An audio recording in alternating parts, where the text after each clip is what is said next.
Everyone, happy Thursday. This is the routine weekly briefing for Central North Carolina covering today through next Wednesday. My name is Gail Hartfield, Senior Forecaster here at the Weather Service, and let's get started with the past. Looking at the last 3 days of rainfall, here's our radar estimated with gauge adjustments made to our rainfall.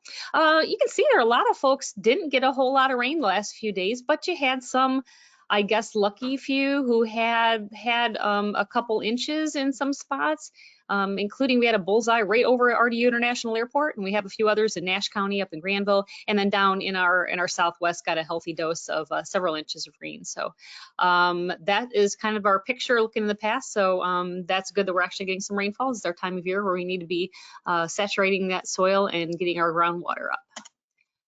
Looking at the upcoming weather pattern. Starting with today, we do have a cold front off to our north and west. We actually have a couple of them off to our north and west across the Midwest and Ohio Valley. And they'll be coming in today and prompting scattered to numerous showers and storms across the area this afternoon, mainly this afternoon through this evening. It's mainly going to be late afternoon through mid to late evening hours. We do have a chance for additional scattered storms down east and toward the coast overnight. It's not going to be a whole lot. I'm talking mainly like Goldsboro and Clinton, places like that may see some activity again overnight, but that should not be severe. But we are looking at a little risk of severe storms later today during this late afternoon through mid-evening time frame.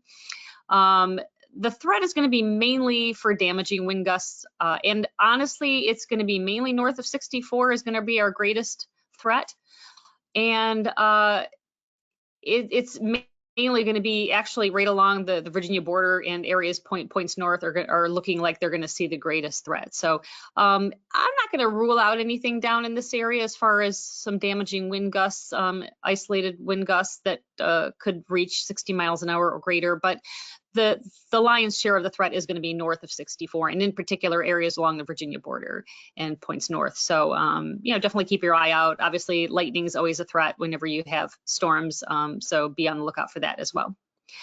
It'll be really nice tomorrow. We've got less humid air and slightly cooler air. Basically, it will be closer to normal. We'll be arriving for Friday and Saturday to start off the weekend. Looking at above normal temperatures returning briefly on Sunday ahead of another little cold front.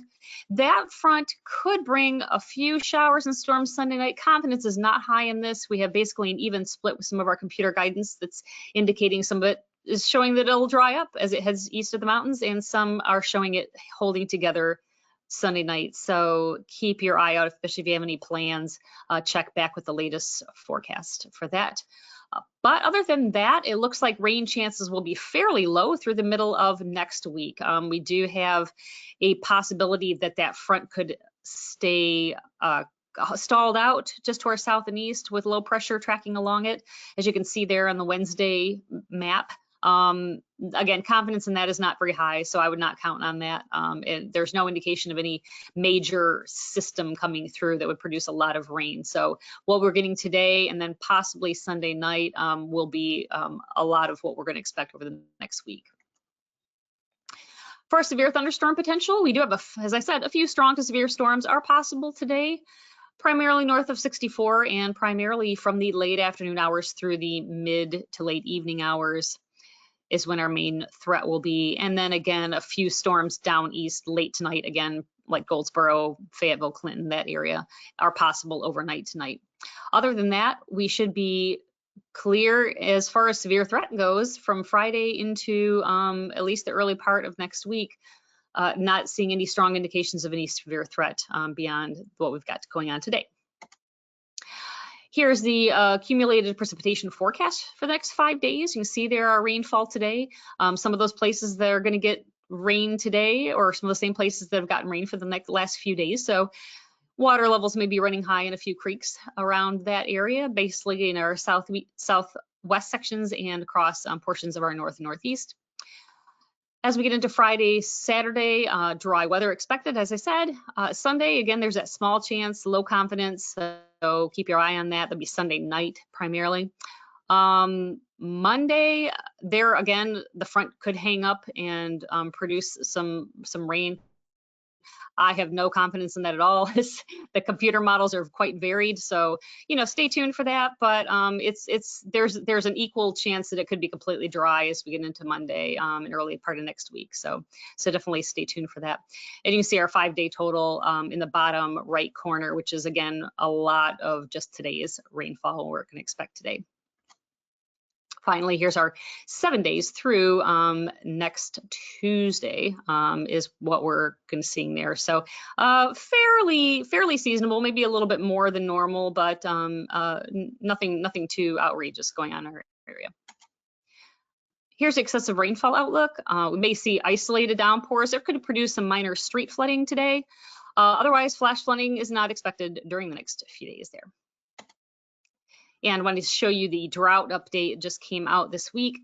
We have a small, look at that, abnormally dry area in the northeast. That's a big agriculture area in our northeast. So it's not nothing, but we're very fortunate in that we've got no drought in any of the rest of our areas. So that's very nice. Looking at the graphical tropical weather outlook, we've got on the top right there, we've got the 48-hour graphic with the latest satellite image from this morning, and the larger graphic on the left is the 7-day outlook. And again, you can see no disturbances, so nothing that the National Hurricane Center is particularly concerned about at this time. Looking at the next week, we are seeing some decent indications of above normal temperatures in our area, and not a great signal for either above or below normal. We have a little bit of a signal of above normal precipitation potential in our coastal sections in our east, but other than that, just general indications of no extremes one way or the other in terms of precipitation. So, but looks like it might be a little bit above normal. And you can see there, those are our highs, normal highs and lows for our 3 climate sites for the early part of next week. I'm sorry, next week, middle part of next week. So we're getting to that point where our highs are regularly going to start getting up into the upper 80s and around 90 as summer is in full gear. Here's our experimental graphical hazardous weather outlook. As you can see there, the lightning for today is in red, and that's mainly because of coverage. We're expecting a pretty good coverage of showers and storms, especially across the north today. So lightning is a threat with any thunderstorm. That's the definition. But we're going to see the best coverage there across the north is what we're expecting. And marginal for a severe risk, and that will be mainly thunderstorm wind, straight line wind damage. And lastly, we've got excessive heat. We do have some high humidities and high heat today. I noticed yesterday it was quite hot and the humidity was very stifling in the afternoon. It's getting that time of year where we do need to think about protecting ourselves from the dangers of heat, and especially now these early season events where our bodies are not acclimated to the heat, and it's easy to get overcome with heat while exerting yourself outdoors in these conditions. So take care. And as we see the lightning threat as we get into the early part of next week, very small and very uncertain as far as that goes. So lastly, here's our summary and impacts. Again, approaching cold front will bring those scattered to numerous showers and storms across the area this afternoon through the evening hours, and might see a few additional storms late tonight down east. Other than that, less humid and slightly cooler air will arrive for Friday and Saturday, and then we'll start to see above normal temperatures return briefly on Sunday with a little bit of an uptick back to a little bit humid conditions. Chance of a few showers and storms Sunday night, but confidence is low in that, and rain chances will be fairly low through the middle of next week, although again, I would stay tuned. We've got diverging computer model indications of what's going to happen early part of next week, so stay tuned. And hazards and impacts, again, some storms later today may be strong to severe. Main threat will be damaging wind gusts and will be mainly across the north and between 5 p.m. and 10. And you can see there the local forecast for the Raleigh area to give you an idea of what we have ahead of us. And that is all I've got. Thank you so much for attending, and have a great rest of your week and a great weekend.